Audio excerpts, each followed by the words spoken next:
Buenos días a todos y a todas. ¿Cómo están? Iñaki Cousirat es a quien están viendo en pantalla. Era un joven escalador, tenía 24 años, oriundo de la provincia de San Juan. La provincia de San Juan queda en el noroeste de la Argentina, sobre la cordillera de los Andes, una provincia montañosa. Iñaki era un escalador, un alpinista que, a pesar de ser una persona muy joven, había ya cosechado unos cuantos éxitos en el mundo de la escalada que lo habían hecho bastante popular, bastante reconocido. Cerros que tienen menos marketing que el Himalaya, pero que son mucho más difíciles de escalar y por lo tanto mucho más atractivos. Y eso hace que vengan escaladores todos los años de todas partes del mundo, en el verano, a tratar de desafiar esas cumbres. Es una zona en la que solo hay un periodo muy breve en el que se puede escalar, porque el resto del tiempo está nevando o hay fríos muy extremos. Así que allí fue Iñaki Cousirat. Llegó, se instaló con su equipo, esperó la ventana de tiempo meteorológica que le permitiera subir y bajar sin tener grandes nevadas o fríos muy extremos. Y cuando estaba en plena escalada, cerca de la cumbre, producto de unos deshielos que había habido en días anteriores, se desprendió una piedra desde el pico y cayó con tanta violencia que le perforó el cráneo y lo mató. Fue, obviamente, una tragedia. Tardaron 3 días en poder bajar su cuerpo desde la montaña y hubo que organizar para eso una brigada de 40 voluntarios. Pero además de una tragedia, fue el puntapié inicial del proyecto del que les mencionaba Damián, que se llamó Historias Extremas. Historias Extremas se proponía de entrada como un desafío, por varias razones que ahora vamos a ir viendo. Y, digamos, una de las primeras cosas que uno hace cuando tiene un desafío, cuando tiene un proyecto como Historias Extremas dentro de un diario como La Nación, es presentarlo. Es decir, ustedes saben que los medios, y hoy se estuvo hablando bastante de monetización y de todo esto, los medios siguen viviendo de los anunciantes, con lo cual una de las primeras cosas que hicimos fue hacer un teaser, hacer un video para contar la historia y para contar lo que en ese momento era una promesa, que era lo que queríamos hacer. Así lo anunciábamos. 11 de la mañana, 31 minutos en la República Argentina, en Buenos Aires, el cielo ligeramente nublado. Argentina tiene historias, y tiene historias extremas. Estuvimos cerca de 4 horas para escalar 70 metros. Historias calientes. El día más caluroso de mi vida ha sido con 47 grados. Filosas. Hubo un accidente ayer Tensas. y falleció un amigo, ¿no? Historias arriesgadas que nacen en los bordes y llegan hasta el límite. Un equipo integrado por los más destacados cronistas, camarógrafos y fotógrafos de La Nación salió a buscar esas historias, para que vos puedas vivirlas en primera persona.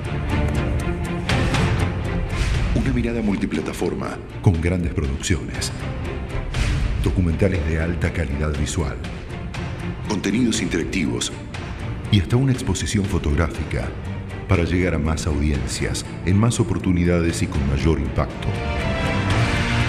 Y cuando llegaste a la cumbre es como una sensación muy linda. Podés estar recansado, con hambre, con frío, pero con una sonrisa que te sale de adentro que es como el gran premio, ¿no? Una nueva manera de narrar, que lleva la mejor tradición del periodismo a un nuevo nivel. ¿Por qué volvemos a la Antártida? Y porque yo lo siento como una pasión.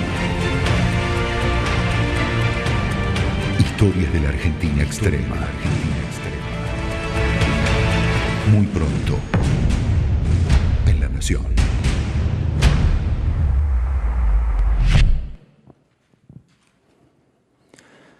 Bueno, como ven ustedes, la promesa, el desafío que nos habíamos puesto era grande.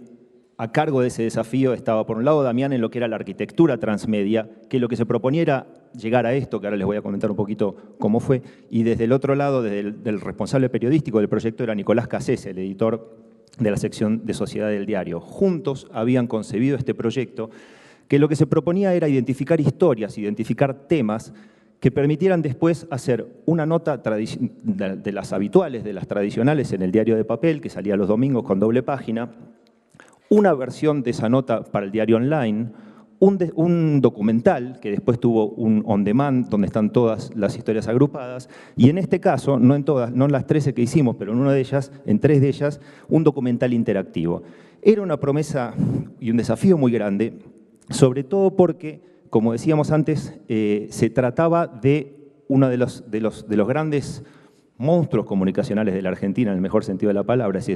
El diario La Nación es un diario que tiene 130 años de historia y por lo tanto bastante atípico. Antes Omar decía, bueno, y Damián también decían, los responsables de llevar adelante la revolución narrativa no necesariamente van a ser las multinacionales o las grandes compañías que están muy cómodas con su modelo de negocios.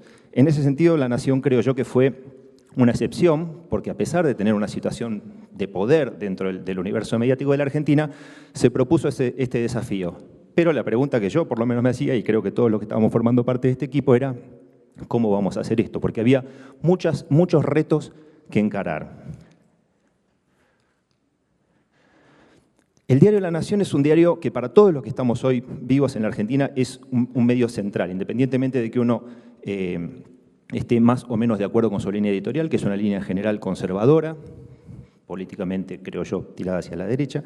Es un diario que ha cubierto todos los sucesos históricos del país a lo largo de mucho tiempo. En mi historia personal tiene un rol importante y un lugar importante. Cuando yo era chico, todas las noches, mi papá llegaba de trabajar, saludaba a la familia, se ponía ropa más cómoda, se sacaba el traje, y se ponía a leer el diario La Nación, que tenía en ese momento, y sigue teniendo todavía, esta forma.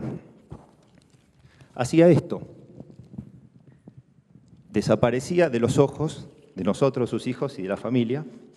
Y yo me preguntaba como niño qué podía tener de tan interesante un bloque de papel con letras grises, el color llegó después, ni siquiera era en color, era en blanco y negro. ¿Qué podía tener de tan interesante para robarme literalmente a mi papá de los ojos y para abstraerlo con sus historias?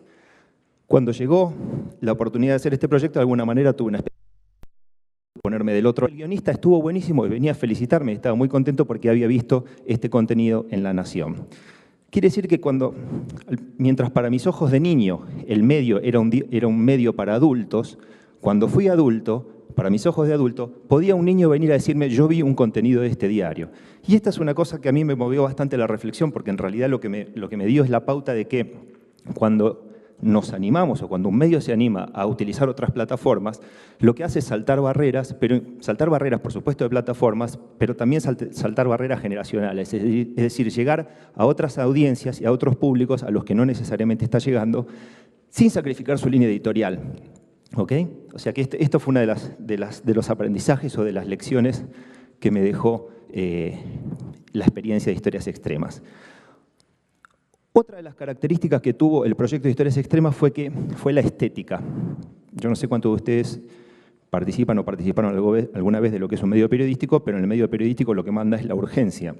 No hay mucho tiempo para debatir cómo vamos a diseñar una nota, qué imagen le vamos a poner, cómo la vamos a tratar. Y digamos, todo está marcado por cerrar la nota contra el reloj, publicarla y llegar antes que nuestra competencia. Historias Extremas se planteó otra cosa, se planteó salir de ese ritmo y contar, por un lado, historias que tuvieran otra forma de consumo, que fueran mucho más, que invitaran a la reflexión, a la contemplación, historias que respiren, historias donde hubiera un tratamiento de la imagen diferente. Y eso implicó también sentar a la mesa de trabajo a diseñadores, infografistas y una cantidad de personas que, como decía Damián, hicieron que nos plantearon la obligación de trabajar en un equipo grande, buscando consensos y aprendiendo unos de otros. La otra, como les estaba comentando antes, hoy, si ustedes quieren ir, y ojalá lo hagan, a ver Historias Extremas, pueden entrar a historiasextremas.com y van a tener un on demand donde están todas las historias concentradas. Allí pueden ustedes verlo, yo no les voy a contar todas, pero hay distintas historias sobre una doctora que trabaja en un hospital del Gran Buenos Aires, una científica que decidió volver de Europa, de una carrera muy exitosa, para investigar en una región relativamente inhóspita del norte argentino, un mundial de sommeliers que se hizo en Mendoza, que no sé si ustedes saben, pero es una tierra, digamos, donde la producción vitivinícola es muy importante y donde se hacen vinos muy ricos. Y así, digamos, fuimos pasando de historia a historia. Otra de las características que tuvo este proyecto fue que fue un proyecto cuyo contenido estuvo montado entre dos géneros, el periodismo y el documental. Por un lado lo planteamos como documentales, en el sentido que lo que hacíamos era con el equipo y sobre todo, como les decía, con Nicolás Cassese como líder de este proyecto y con los periodistas que forman parte de su equipo, encontrábamos un tema. Argentina es un país muy grande, con muchas regiones, con diferentes realidades fuera de Buenos Aires, y nos proponíamos, por un lado, ir a buscar esas historias ahí donde estuvieran. Hubo que viajar mucho, fue realmente en ese sentido un proyecto costoso, porque implicó enviar equipos a diferentes lugares, pero la otra cuestión era que no tenía todo el tiempo que suele tener un documental para el desarrollo. Entonces, ahí hacía falta tener mucho músculo periodístico para que cuando uno estuviera allí pudiera generar la historia que encontraba ahí. Lo que teníamos era un preguión y decíamos, bueno, vamos a ir a buscar estas cosas, a partir de lo que sabíamos. Cuando llegábamos ahí, la realidad te mostraba que algunas de esas cosas las podías hacer y otras no. Uno de los casos fue el de Malvinas. Yo no sé, imagino que ustedes saben, Malvinas son unas islas sobre las que Argentina sostiene una disputa territorial con Gran Bretaña y que es una herida abierta en el país, que incluso en el año 82 nos llevó a una guerra. Cada vez que se habla de Malvinas es un tema extremadamente sensible en Argentina y se habla de nacionalismo, de soberanía, de los soldados, de los excombatientes y de todo esto. Lo que nosotros nos propusimos en el momento de abordar esta historia fue corrernos de todo ese debate y hablar de algo que nos une mucho más a todos, que es el fútbol. Así que lo que hicimos fue hacer una nota sobre el equipo de fútbol, seleccionado de fútbol de las Malvinas, y las dificultades que implica armar un equipo de fútbol en una isla de 3.000 personas y donde además no puedes usar juego aéreo porque hay tanto viento que la pelota se te vuela. En el armado de esta historia hubo una cantidad de dificultades porque el equipo periodístico cuando llegó allí se encontró muy hostilizado. Los isleños no quieren saber nada con los argentinos, entonces hubo que tener mucha fibra periodística para poder sacar la historia adelante. Así que bueno, estos son, digamos, algunos entretelones de las historias que fuimos haciendo y que van como por una cantidad bastante grande de temas, como les estaba diciendo. Por un lado, trajo el freestyle a La Nación, que fue toda una novedad y que nos obligó un poco a explicar de qué se trata, porque el lector promedio de La Nación no sabe necesariamente qué es.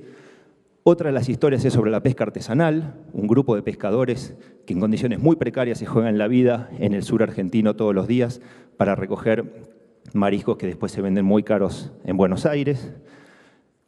Otra de las historias fue sobre cómo es investigar y hacer investigación científica en la Antártida en condiciones tremendamente exigentes y duras.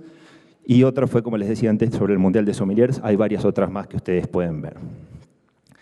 Pero básicamente lo que trajo esta experiencia, y me parece que es el tema por lo menos central para todos nosotros, o que yo por lo menos quisiera compartir con ustedes, fue que nos dejó claro que muchas de las cosas que sabemos y aprendimos en nuestro trabajo deben ser puestas en cuestión, y posiblemente algunas de ellas ya no sirven.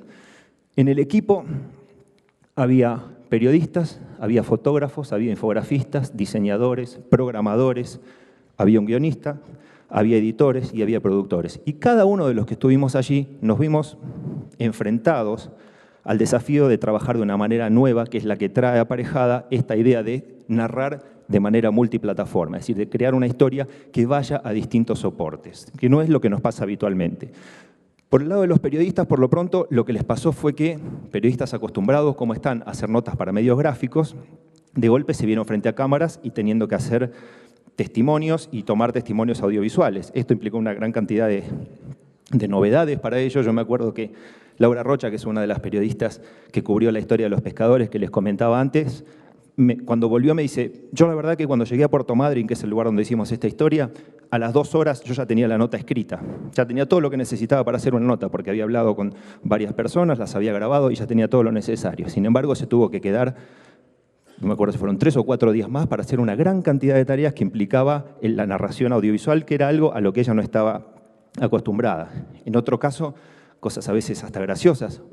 En la historia del Chaltén que les comentaba al principio, hubo una entrevista muy interesante a un escalador norteamericano, pero las personas que lo hicieron se olvidaron de apagar la radio, con lo cual en el audio vos tenías todo el testimonio del escalador con la radio atrás y fue muy difícil, algunas partes no las pudimos usar. Es decir, que los periodistas necesitaron aprender y necesitaron reaprender su trabajo para incorporar todas estas herramientas que no formaron parte tradicional de su quehacer. Lo mismo pasó con los fotógrafos. Los fotógrafos, algunos de los cuales, tanto periodistas como fotógrafos, son de los mejores profesionales que hay en el país, es decir, que era gente muy preparada, saben hacer un tipo de cosas. Van a una manifestación, van a una situación, van a un accidente, a cualquier lado, y sacan las fotos que tienen que sacar para luego volver a la redacción y decidir con cuáles van a ilustrar la nota. En este caso, no tenían que sacar fotos, tenían que filmar. Y eso implicaba todo un enorme desafío para ellos, que a veces, digamos, al principio implicó cometer algunos errores, lógicamente, pero también una transformación en lo que ellos tenían que estar haciendo. Y después nos pasaron otras cosas, como que en la mesa de discusión había gente que no es la que tradicionalmente se sienta a la mesa cuando uno define cómo va a ser una historia. En mi rol como guionista, normalmente uno habla con el director, con el productor y no mucho más. Y en este caso, por ejemplo, había alguien más especializado en la experiencia de usuario que nos decía, bueno, ¿vamos a subtitular los videos? Nosotros dijimos, ¿por qué vamos a subtitular los videos si son videos con testimonios en castellano para personas que hablan castellano? Y nos dice, miren, 65% de la audiencia mira estos videos en su celular y posiblemente lo mira cuando está esperando el bus en una parada, con un ruido enorme. Facebook, por ejemplo, las estadísticas muestran que, creo que no sé si el 95% de los videos que se ven en Facebook se ven sin audio. Entonces, el subtitulado, por un lado, tenía mucha razón de ser, pero por otro lado, a uno como guionista se le desaparecía de la mano una herramienta clave como es el sonido, la música, el audio, lo que las personas dicen. De repente, ¿qué pasa cuando vos empezás a pensar que tu público no va a estar escuchando lo que vos planeaste y lo que vos quisiste que las personas digan? Es decir, que cada uno de los que estábamos sentados en esta mesa aprendimos algo nuevo. Un guionista, por supuesto, es una rara avis dentro de una redacción de un diario. ¿Qué hace un guionista en un diario de papel? La verdad es que no tenía mucho que ver. Tuvimos como única ventaja el hecho de que se trató en todos los casos de gente muy inteligente, muy abierta, con muchas ganas de aprender y muy consciente de que es una necesidad de aprender. Es decir, que es imprescindible, que ya no es una elección, que es una exigencia de los tiempos, aprender a contar historias de otra manera. Así que esto fue uno de los temas clave, digamos, de esta experiencia para mí. Como yo les contaba, dentro de las 13 historias hubo 3 que tuvieron dentro de su desarrollo un webdoc, un guión interactivo. Y esto fue otro desafío muy grande. Las 3 historias son, por un lado, la de Yeka, un rapper de la provincia de Formosa, una provincia bastante alejada de los centros urbanos, que en la última batalla de Red Bull es la compañía que organiza las batallas de gallos, como se le llaman, a estos enfrentamientos en los que los freestylers se miden e improvisan raps y batallan entre ellos, llegó a la final y casi le gana al campeón intercontinental. Por el otro lado, el otro interactivo fue sobre el Chaltén y el último interactivo fue sobre una fiesta muy particular que se da en Casabindo, en la provincia de Jujuy, en el norte argentino, en La Puna, en un pueblo donde viven 40 familias, pero que una vez al año vienen más o menos 3.000 o 4.000 personas para una fiesta que se hace en honor a la Virgen. Para los 3 casos, lo que hicimos fue hacer un guión interactivo.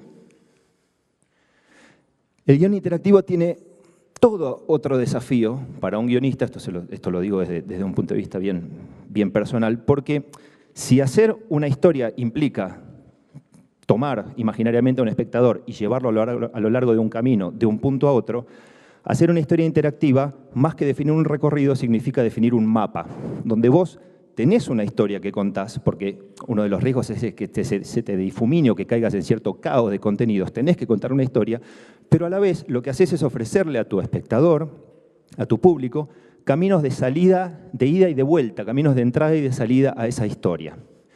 La buena noticia es que todas esas cosas que uno corta cuando hace un guión, porque es material que está bueno, pero en realidad lo va a poner un poco lenta la historia, o no tiene que ver con lo que estamos contando, todas esas cosas, todos esos materiales que uno le duele cortar, en un guión interactivo podés ponerlo. ¿Por qué? Porque el guión interactivo y el webdoc, en cierto modo, es para chismosos. No sé si ustedes usan esa palabra igual que la usamos nosotros. Nosotros, los chismosos son esas personas que les gusta saber todo, que les gusta conocer cositas, detalles. Entonces vos cuando contás una historia en un guión interactivo, podés poner una cantidad de contenidos que no necesariamente forman parte del centro de la historia y las vea si quiere y cuando quiere.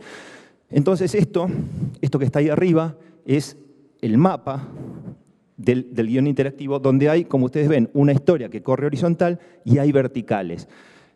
Hacer guiones interactivos implica pensar en esas 2 dimensiones, horizontal y vertical, a diferencia de hacer historias tradicionalmente donde vos solamente tenés una historia lineal. Entonces, digamos, hay una serie de videos que van llevando uno a otro, pero en algunos de ellos vos podés bajar y ampliar determinados contenidos. En el caso del Chaltén, por ejemplo, cosas que no entraron en el documental porque no teníamos tiempo, ¿no? Considerábamos que no iban bien con la historia, eran imágenes de los libros, los cuadernos que escriben los escaladores, donde se dejan mensajes, donde se cuentan experiencias, donde se definen rutas de escalada, donde se dan consejos, pero que es algo bastante simpático. Hay cuadernos que hablan en todos los idiomas, hay dibujos, y ahí está, entonces ahí pudimos ponerlo para que quien quiera lo vea. Lo otro que utilizamos y que implicó una habilidad relativamente nueva dentro de este mundo fueron los infografistas que normalmente trabajan en los medios gráficos. En este caso se sumaron al interactivo para hacer algunos documentos que permitieran entender mejor qué significa esto de las rutas de escalada, cuáles son las alturas de los picos. Piensen ustedes en que esto está a 2.000 kilómetros de Buenos Aires, entonces digamos, la gente que lo veía posiblemente en Buenos Aires no tenía ni idea de cómo es geográficamente ese lugar. Entonces todos estos contenidos pudimos ponerlos en el guión interactivo, en el webdoc. En el caso de Yeka, nosotros teníamos que asumir que mucha gente no iba a saber lo que es el freestyle o no está necesariamente consustanciada con la historia del hip hop. Así que una de las cosas que hicimos primero fue contar la historia de cómo esto nació en el Bronx y cómo fue hacia otros países con el tiempo. Y por el otro lado pusimos un glosario, es decir, como para que la gente supiera, porque en todos los testimonios vos te encontrás con que los chicos hablan un idioma que no es tan fácil de entender para el que no está metido, entonces había un glosario. Y lo que quiero contarles con esto es que tu caja de herramientas es bastante amplia cuando haces un webdoc para ver qué contenidos querés poner y de qué forma querés ponerlo para que tu público los consuma. Esto que se ve acá es el paso anterior a lo que ustedes vieron. Se ve bastante feo, pero lo que me interesaba era mostrarles que mientras el guión tradicional tiene 2 columnas, el guión interactivo tiene 4. Entonces vos tenés que pensar por un lado qué es lo que vas a mostrar como imagen, qué es lo que va a escuchar tu público, cuál va a ser el texto, si es que hay un sobreimpreso, que es una herramienta que se utiliza bastante en los interactivos, y por el otro lado, qué vas a poner como vertical, es decir, en ese devenir horizontal, si vas a ofrecer o no caminos de entrada y salida para el público. Algunos resultados. A febrero de 2017 teníamos 110.000 views de los documentales que hicimos con historias extremas, y una de las buenas noticias fue que el porcentaje de plays, esto es, sobre el total de veces que alguien entra a una página donde está el documental, cuánta gente hizo clic para ver el documental, fue de 30%, es decir, 8 puntos más que el 22% que tiene tradicionalmente La Nación en sus contenidos audiovisuales. Lo cual fue realmente una buena noticia, nos puso contentos, quería decir que no estábamos tan perdidos, a la gente le había interesado eso. La noticia no tan buena es que solamente el 17% de las personas que entraron a ver el documental lo vieron completo. Quiere decir que tenés una audiencia infiel y que en su gran mayoría solamente va a haber partes de tu historia. La batalla por la atención de las audiencias es cada vez más descarnada, cada vez más dura, cada vez más cruel, y ese es el gran desafío que tenemos los que contamos historias. Y el otro resultado importante fue que el ranking de videos más vistos no coincide con las notas más leídas. ¿Qué quiere decir? Hubo gente que se interesó por leer este contenido o esta historia extrema en su versión escrita para gráfica, y hubo gente que se interesó por verla en un documental. Y no necesariamente coincidieron. Es decir, la audiencia define qué recorrido quiere hacer y con qué formato se siente más cómoda. Y eso tenemos que entenderlo porque, digamos, nosotros discutimos bastante. Bueno, pero le estamos ofreciendo el mismo contenido sobre 2 formatos, ¿cómo está funcionando esto? La realidad es que, igual que todos nosotros, que somos audiencias, las audiencias eligen por dónde quieren ver las cosas y cada uno define su propio recorrido. Entonces, algunas conclusiones respecto de lo que fue esta historia. La primera es que hasta las estructuras más antiguas pueden narrar de maneras novedosas. Hoy se hizo una invitación a que cada uno de los que estamos acá tomemos el toro por las astas y salgamos a hacer la revolución narrativa que tengamos por delante.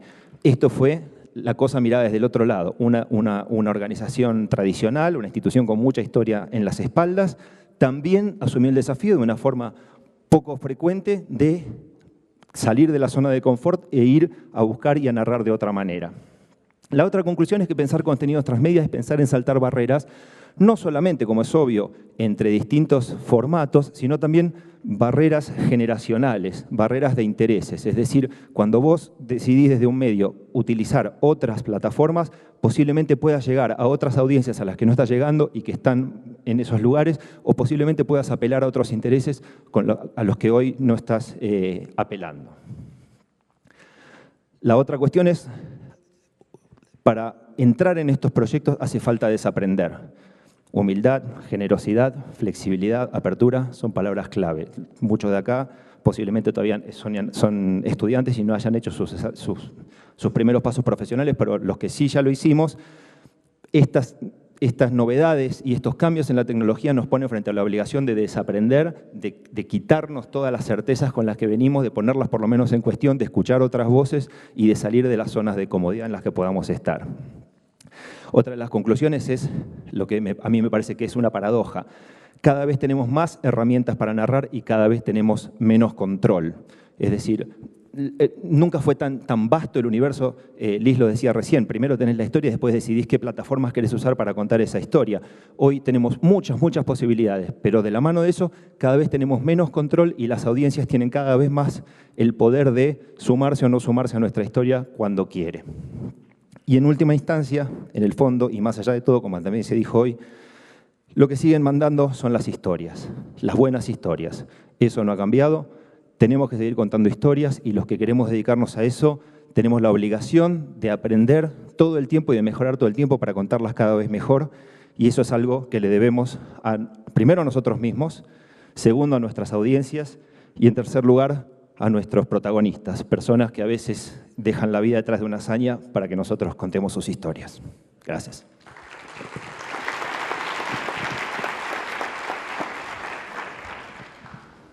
Bueno, muchas gracias. Gracias, Ricky. Bueno, vamos a abrir un espacio de preguntas y enseguida nos vamos a ir al almuerzo para retomar a la tarde. Preguntas, sí, acá. A ver, ¿hay micrófonos por ahí? Sí, ahí traen.